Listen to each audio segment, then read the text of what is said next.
Ես գիտեմ մի բան, քաղաքացիական պայմանագիրը ստացել է 100%-ով օրգանիկ քվե։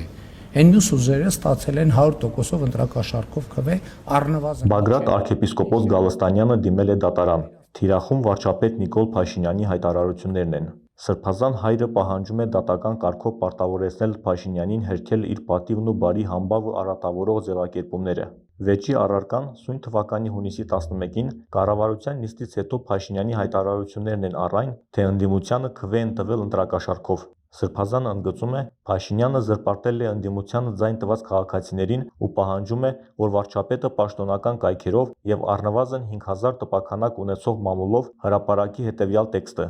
Ես, Նիկոլ Փաշինյանս, հայտնում եմ, որ իմ կողմից հնչեցված պնդումները, թե ՔՊ-ն ստացել է 100%-ով օրգանիկ քվե, իսկ մյուս ուժերը 100%-ով ընտրակաշառքով քվե, չեն համապատասխանում իրականությանը եւ հանդիսանում են զրպարտություն ընտրություններին այլ ուժի օգտին քվեարկած ՀՀ քաղաքացի Վազգեն Պետրոսի Գալստանյանի նկատմամբ։ Ուշագրավ է հայցի ֆինանսական կողմը։ Որպես ոչ նյութական վնասի հատուցում, Սրբազանը Նիկոլ Փաշինյանից պահանջում է սիմվոլիկ գումար ընդամենը 49 դրամ 70 լումա, ինչպես նաև նախապես վճարված պետական տուրքի փոխհատուցում։